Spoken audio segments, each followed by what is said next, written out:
Okay, so welcome back. This is video number 7. We're going to talk about the survey form. So what we're trying to figure out is how long your survey form should be. And in that thought process, it really depends on your buyer and their attention span. So I can't really say you have to ask them 5 questions or 10 questions or 20 questions.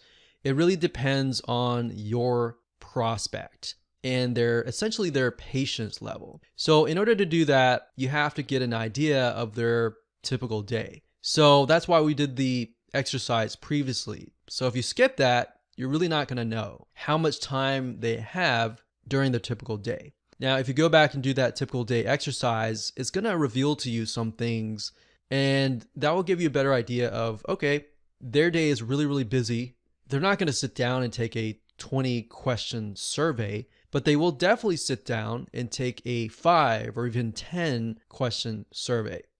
So, like I said, I can't give you an exact number that is going to be required for every single person. It really depends, and you can arrive at a better educated guess by doing that exercise. So, in other words, by understanding your buyer and how willing they are to go through your whole service, that is when you will know. So obviously, you don't want to make it too long, but you want to ask the right amount of questions. Now, in terms of what survey web application you should use, we recommended SurveyMonkey.com and Wufoo.com.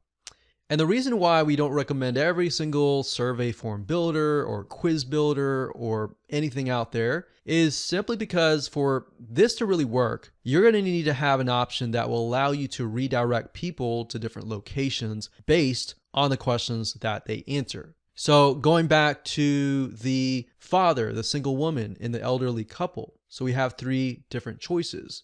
If they choose that this is my age, we're retired, whatever, you're not going to want to send them to the exact same location, right? Otherwise, that defeats the whole purpose of a survey funnel and customizing that experience to them. That's why not every single form builder or quiz builder is going to work. Now, what these are called are conditional rules. If a person says, yes, I'm an elderly couple, then send them here. If they say that they are a father of a family, send them here. If then. So you need the conditional rules, and the form builder needs to be complex enough to offer those as options.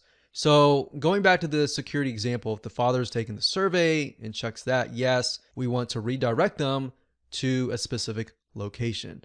And this will allow you to direct them to a different video sales letter or even a different email autoresponder system. So in turn, you can customize the experience that they have, your email series to that specific person and their needs. So hopefully this makes sense. If you're wondering how to implement this, don't worry. We're going to talk about that in the upcoming videos. What we definitely recommend Wufoo.com or SurveyMonkey.com. Wufoo.com, I believe it's a little bit cheaper. You can start out with the basics, but just make sure that the plan that you choose has those conditional rules.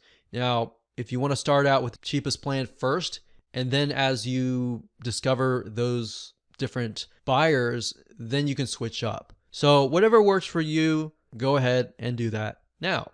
So now that we've covered that, it's very, very crucial to map out your survey funnel. In other words, what will it look like? And that's what we're going to do in the next video.